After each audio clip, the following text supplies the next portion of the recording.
उस्मानाबाद जिल्ह्याच्या येरमाळा येथील येडेश्वरीच्या पुण्यभूमीमध्ये संतोष बाबासाहेब तौर यांचा सर्वसामान्य कुटुंबामध्ये जन्म झाला। उच्च शिक्षण घेऊन पुढे ते सिनियर प्राध्यापक झाले।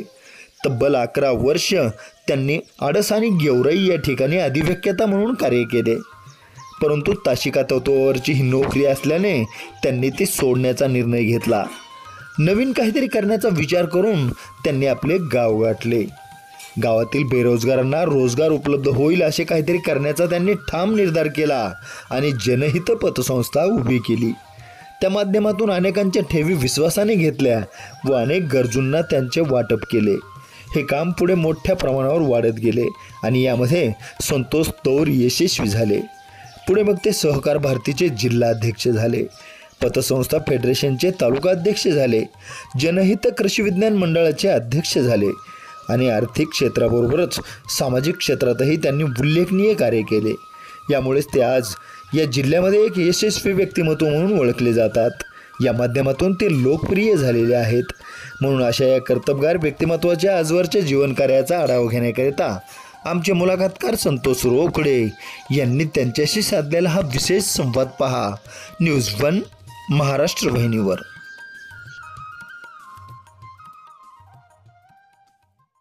मुलाखतनामा या महाराष्ट्रातील लोकप्रिय कार्यक्रमाअंतर्गत आत्ता आम्ही आहोत कळंब तालुक्यातील येरमाळा या गावामध्ये।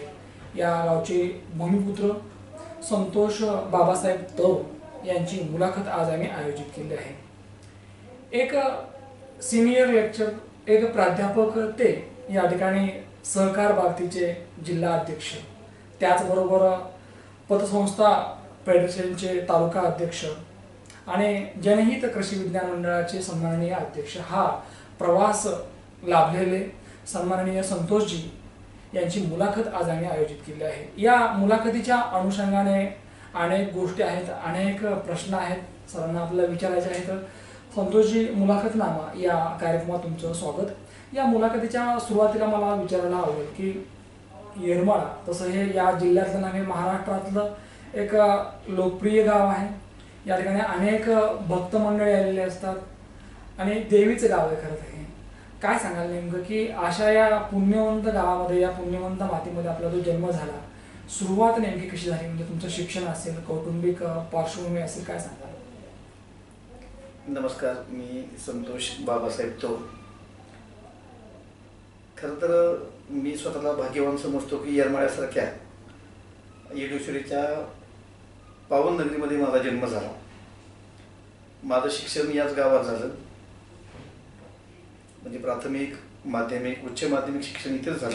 महाविद्यालयीन शिक्षण कळंब या तालुक्याच्या ठिकाणी झालं आणि PG माझं SRT कॉलेज अंबेजोगाई इथं झालं। MPhil Ahmednagar new arts commerce and science college या ठिकाणी झालं। मी सुरुवातीला आडस येथील शिवाजी महाविद्यालयामध्ये 2 वर्ष तासिका तत्वावरील अधिव्याख्याता म्हणजे सिनियर प्राध्यापक म्हणून मी तिथं इतिहास या विषयाचं काम केलं। त्यानंतर मी 9 वर्ष RB अटल कॉलेज गेवराई या ठिकाणी सिनियर लेक्चर म्हणून मी काम केलं। त्यामुळं विद्यार्थी ते विद्यार्थ्यांचा प्राध्यापक हा प्रवास माझा अतिशय सुकर झाला, परंतु त्यानंतरचा काळ मात्र माझा अतिशय वेगळ्या पद्धतीने झाला। कारण मी अधिव्याख्याता म्हणून तासिका तत्वावरील अधिव्याख्याता होतो। त्या काळामध्ये वर्षातून 2 वेळेस पेमेंट व्हायचं, काहीतरी 80 रुपये तासाला असायचे। आठवड्यातून 7 अगर 8 तास असायचे। फार आर्थिक तारांबळ चालायची। घरीही मी भूमिहीत म्हणावं लागेल, कारण 1 एकर क्षेत्र असणारा मी माणूस आहे। माझ्याकडे वडील, आई, 1 भाऊ अशा पद्धतीचे माझ्या कुटुंबातले लोक आहेत। 1 एकर कोरडवाहू शेतकऱ्याचा मी मुलगा असल्यामुळं माझी आर्थिक परिस्थितीबद्दल त्यावर नाही चर्चा केली तर छान राहील. सर, संतोष या नावाप्रमाणेच तुम्ही जगण्यामध्ये आनंद मानला, दुःख आलं पण ते पचवलं खरं तर, कारण दुःख पचवण्याची ताकद पण लागते. सर, तब्बल 13 वर्ष ॲज अ प्राध्यापक म्हणून तुम्ही नोकरी केली. अगदी मानधन किती आहे हे न पाहता या ठिकाणी समाधान किती आहे हे तुम्ही पाहिलं आणि लेकरांना शिकवत गेलात. तब्बल 13 वर्ष या ठिकाणी अधिव्याख्याता म्हणून काम केलं, शिकवत गेलात आणि एक दिवस कुठेतरी वाटलं की संतोष तुला थांबायचे आहे आता. ज्यावेळेला मनातनं आतनं आवाज आला, त्याची कारणं वेगवेगळी आहेत, त्या कारणांची चर्चा नको आता.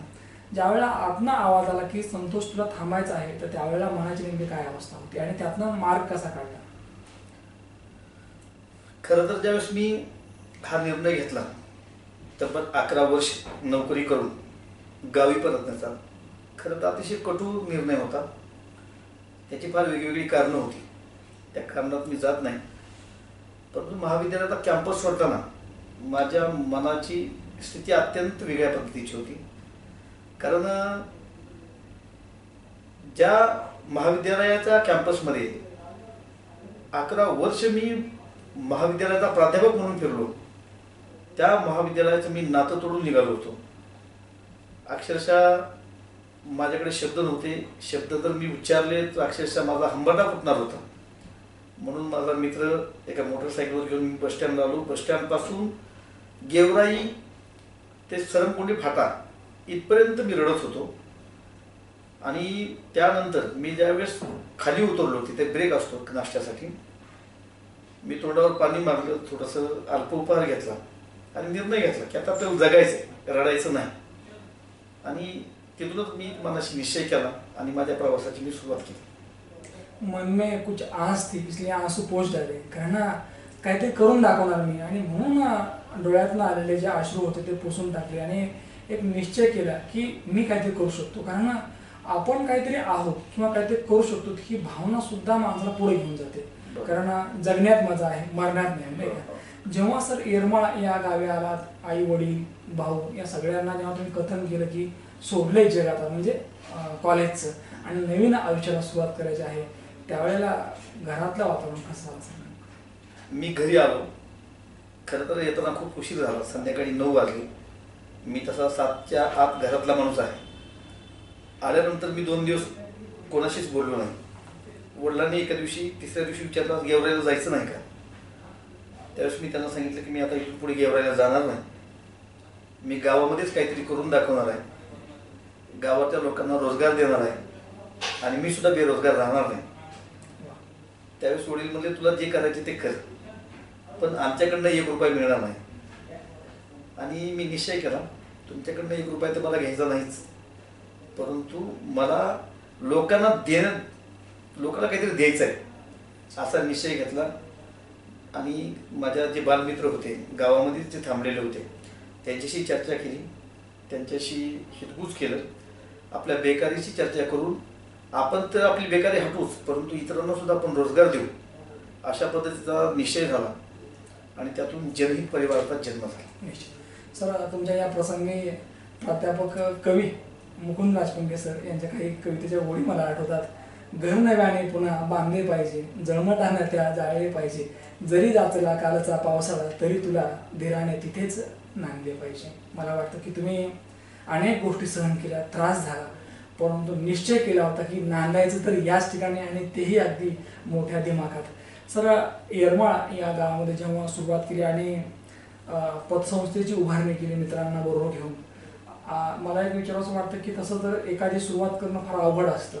कारण मी पतसंस्था सुरू केली हे सांगणं सोपं, परंतु तिचा प्रवास अगदी यशस्वी पूर्ण करणं फार अवघड असतं. काय सांगाल नेमकं की सुरुवात कशी केली, सुरुवातीचं भांडवल काय होतं नेमकं, आणि आत्ताची नेमकी काय परिस्थिती आहे? कारण तुमच्या पतसंस्थेला राज्यस्तरीय पुरस्काराने या ठिकाणी गौरव केलेला आहे, तर एकूणच आजवरचा प्रवास सांगा.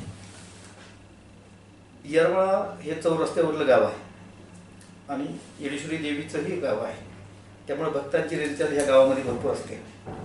चौरस्ता असल्यामुळं, राज्यमार्ग असल्यामुळं बाहेरची वाहनं पण मोठ्या प्रमाणामध्ये असतात. मग त्यामुळे इथं उद्योगधंद्याची फार मोठ्या प्रमाणामध्ये गरज भासली, परंतु त्या उद्योगधंद्याला लागणारं भांडवल मात्र देणारी एकही बँक या गावामध्ये नव्हती.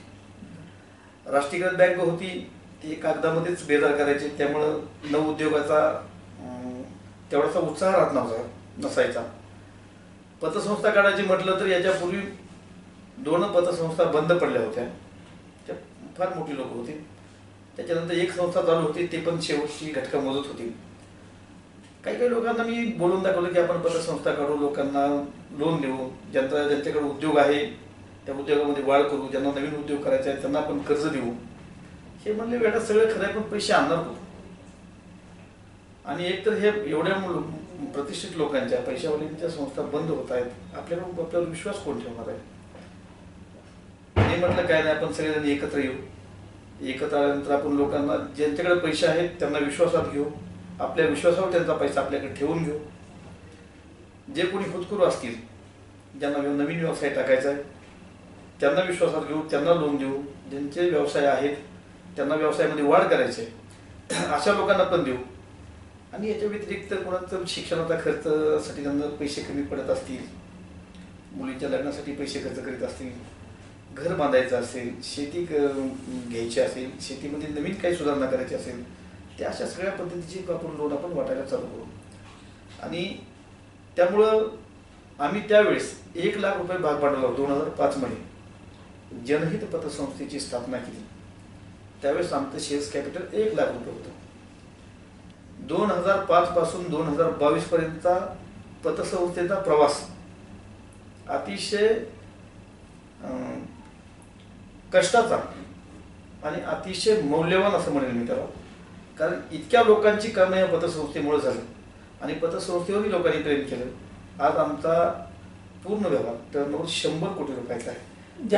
ज्याची पत आहे त्याची पतसंस्था असते, कारण पहिल्यांदा पत असावी लागते. पैसा असेल अगर नसेल, कारण वित्त नंतर येतं नाही का, त्यासाठी पत असावी लागते. तुमची पत होती सर, तुम्ही ती पत निर्माण केली आणि त्या जी पत होती त्याला कधी तडा जाऊ दिला नाही तुम्ही. मागच्या अनेक वर्षापासून आपण काम करत आहोत. आता पाहता पाहता आपण सहकार भारतीचे जिल्हा अध्यक्ष आहात, त्याचबरोबर तुमच्या पतसंस्था फेडरेशनचे सन्माननीय तालुका अध्यक्ष आहात, NGOचं काम करतायत, म्हणजे सामाजिक उपक्रम आहेत, सहकारमधलं काम आहे. काय सांगाल नेमकं की मागच्या अनेक वर्षापासून विविध पुरस्कारांनी तुमचा जे सन्मान केला आहे त्या पुरस्काराबद्दल आणि उल्लेखनीय कार्याबद्दल? खरं तर आम्ही पुरस्कारासाठी काम केलं नाही. खरं तर जनहित परिवार हे सुरुवातीला आपण काहीतरी करायचं या उद्देशानं ह्या संस्थेची स्थापना झाली होती. परंतु तो जनहित हा परिवार नसून तो एक विचार तयार झाला. बरेचसे लोक याला चांगल्या पद्धतीचे लोक जोडली गेली आणि बघता बघता हा परिवार खूप मोठा झाला. खरं तर सहकारामध्ये सहकार कायद्यानं चालवं लागतं, पण आम्ही सहकार NGO सारखं चालवतो सर. आजपर्यंत अनेक लोकांना आम्ही ह्या पतसंस्थेच्या माध्यमातून, खरं तर पतसंस्थेचं काम फक्त लोकांकडनं ज्यांच्याकडे पैसे आहेत ते पैसे ठेवून घेणं आणि ज्यांना गरज आहे त्यांना ते त्या नियमाच्या धर्तीमध्ये बसून व्याजाने देणं एवढाच असतो. परंतु गुणवंत विद्यार्थ्यांचे सत्कार करणं, नंतर वृक्षारोपण करणं, एखादा विधवा अबला यांना डायरेक्ट आर्थिक मदत करणं. आता कोरोनामध्ये तर प्रचंड मोठ्या प्रमाणामध्ये संस्थेने काम केलं. किराणा किट 1000 लोकांना किराणा किट आम्ही दिले. नंतर मास्क दिले, सॅनिटायझर दिले, पोलीस अधिकाऱ्यांचा सन्मान केला, कोरोना योद्ध्यांचा सत्कार केला आणि इतर जी लॅब उभा करायची होती आपल्याला, कोरोना टेस्टिंग लॅब, त्याला डायरेक्ट आर्थिक मदत आम्ही दिली. म्हणजे जिथं जिथं आम्हाला वाटलं की आता इथं आपल्याला काहीतरी सामाजिक कार्य करावं लागतं, आम्ही कशाचाही विचार केला नाही. NGO सारखं आम्ही आमच्या संस्थेने तिथे योगदान दिलं. आणि कृषी विज्ञान मंडळाच्या संदर्भामध्ये पण आम्ही मोफत अक्षरशः खतं दिली, बियाणे दिली. बऱ्याचशा लोकांचे शालेय खर्च आम्ही उचलतो. आम्ही त्याचे नाव सांगत नाही कारण त्यांना तो कमीपणा वाटतो. परंतु तुम्ही जर गावामध्ये चौकशी केली तर तुम्हाला या सगळ्या गोष्टी तुमच्या लक्षात येतील. आम्ही बऱ्याचशा लोकांना आजही मदत करतो. त्याचं फक्त आम्ही त्याचं प्रदर्शन करत नाही. जनहितच्या माध्यमातून लोकांचं हित पाहिलं होतं, बरोबर, आणि तेच पाहिलं पाहिजे खरं तर. आणि ते पाहिल्यामुळेच या ठिकाणी पुरस्काराने सन्मान झालेला आहे. कारण कुठलाही पुरस्कार जेव्हा मिळतो तेव्हा आपलं कार्य असतं. शून्य कार्य असेल तर पुरस्कार मिळणार नसतो नाही का. आधी कार्य करावं लागतं आणि त्यावेळेलाच मग लोक त्याला अप्रिशिएट करायला असतात. सर, एक भूमिका होती प्राध्यापक आणि आत्ता आहे या ठिकाणी संस्थेचे अध्यक्ष. मला मनातून विचार असं वाटतं की कोणती भूमिका अधिक आवडती खरं तर? प्राध्यापक असतो आयुष्यभराचा तर एखादी पिढी चांगल्या पद्धतीने घडवू शकलो असतो. वैचारिक प्रबोधन केलं असतं, चांगला नागरिक तयार केला असता, चांगले अधिकारी तयार झाले असते. म्हणजे ती खरं तर आवड होती, मनातून आवड होती. शिक्षक व्हावं खरं हे तर बालपणापासून माझी इच्छा होती, झालंही होतं, पण टिकलं नाही. परंतु आज डायट लोकांच्या दुःखामध्ये त्याचे दुःख समजून त्याच्यावर उपचार करण्याचं भाग्य मला ह्या संस्थेचा अध्यक्ष म्हणून मला करण्याचं योग्य. उच्च शिक्षित आहात, माजी प्राध्यापक आहात, आता या ठिकाणी संस्थेच्या माध्यमातून कार्य सुरू आहे, सहकारच्या माध्यमातून कार्य सुरू आहे. तर राजकीय पटलावर कधी यावंसं वाटलं नाही का, आणि आलात तर नेमकी काय भूमिका राहिली? नाही, राजकारण हा खरं तर मला खूप आवडीचा विषय आहे. परंतु ज्यावेळेस मी सहकारामध्ये रमलो, लोकांचे दुःख समजून घेतले आणि मी सामाजिक झालो, त्यामुळे आता मी राजकीय नाही. भविष्यात असा कधी विचार येईल असं वाटत नाही. आता तर जो सामाजिक कार्यामध्ये जे अग्रेसर पक्ष आहेत त्या पक्षाचा कार्यक्रम ज्या पक्षाचं समाजहित आहे जास्त, किंवा सामाजिक बांधिलकी जो पक्ष जगतो त्या दृष्टीने काम करायला आवडेल नाही का? बरोबर. भविष्यामध्ये आणखी काय प्लॅनिंग केलं आहे? आता माझा प्रवास सहकार भारतीच्या जिल्ह्याच्या अध्यक्षापर्यंत हा प्रवास झाला आहे. नंतर मी कळंब तालुक्यामध्ये सहकारी पतसंस्थेचं खूप छान असं नेटवर्क उभा केलं, एक फेडरेशन स्थापन केलं. पतसंस्थेच्या समस्येच्या संदर्भामध्ये जे संबंधित कार्यालय असतात, ER ऑफिस असेल, TDR ऑफिस असेल, जॉईंट रजिस्ट्रार असेल, सहकार आयुक्त कार्यालय असेल, पतसंस्थेला ज्या ज्यावेळेस अडचणी आल्या त्यावेळेस मी त्या फेडरेशनचा अध्यक्ष म्हणून मी चांगल्या पद्धतीचं काम केलं आणि भविष्यामध्ये करायचं आहे, आणि भविष्यामध्ये ते करायचं आहे. आता आम्ही तालुक्याच्या पतसंस्थेच्या फेडरेशनच्या वतीनं शेतकऱ्यांसाठी काहीतरी करता येतं का या संदर्भामध्ये आम्ही आता विचार करीत आहोत. आणि सहकारातच म्हणजे सांगायचं झालं तरी एखादा प्रोसेसिंग प्लॅन्ट आम्हाला उभा करायचा आहे. त्यासाठी आम्ही आमच्या फेडरेशनचे सर्वजण सहकार भारतीसारख्या संघटनेचं जिल्हाध्यक्षपद भेटल्यामुळं त्यांच्याही मदतीनं ह्या तालुक्यामध्ये, ह्या जिल्ह्यामध्ये एक वेगळ्या प्रकारचं जे की तरुणाच्या हातांना काम घेईल आणि शेतकऱ्यांना पण 2 पैसे वाढवून मिळतील अशा पद्धतीचा उद्योग उभा करण्याच्या मानसिकतेमध्ये आम्ही आहोत. आणि त्यासाठी आता आमचे युद्ध पातळीवर प्रयत्न चालू आहेत. येडेश्वरीच्या या पावन नगरीमध्ये, या भूमीमध्ये अगदी प्रामाणिकपणे काम करत असलेले, कुठल्याही प्रकारचा स्वार्थ उरी न बाळगता, मनामध्ये न बाळगता, सहकारच्या माध्यमातून एक फार मोठं नेटवर्क उभा केलं आहे. आणि हे नेटवर्क हे जाळं विश्वासाचं आहे, कारण जिथं विश्वास असतो त्याच ठिकाणी माणसं मोकळेपणाने श्वास घ्यायले असतात. अगदी मला आवर्जून उल्लेख करावासा वाटतो की संतोषजी यांचं कार्य उल्लेखनीय आहे, आणि याच अनुषंगाने सांगावं असं वाटतं की तुम्हाला पुढील काळामध्ये आणखी चांगलं काम करता यावं. कारण हे सहकारमध्ये जरी काम असलं तरी मनामध्ये, हृदयामध्ये एक प्राध्यापक, एक शिक्षक आहे, आणि शिक्षक नेहमीच कुठल्याही भूमिकेला न्याय द्यायला असतो, आणि त्यांच्या माध्यमातून तेच होत आहे. सर, तुम्हाला तुमच्या पुढील कामासाठी आमच्या सर्व टीमच्या वतीने लाख लाख शुभेच्छा. निश्चितच संतोषजी तौर यांची घेतलेली दिलखेची मुलाखत सर्व प्रेक्षकांना आवडली असेल. परत भेटूया पुढच्या मुलाखतीमध्ये.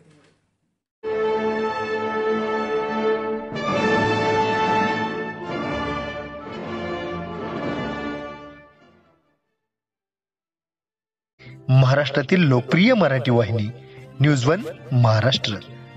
लाईक करा, शेअर करा, सबस्क्राईब करा. न्यूज1 महाराष्ट्र.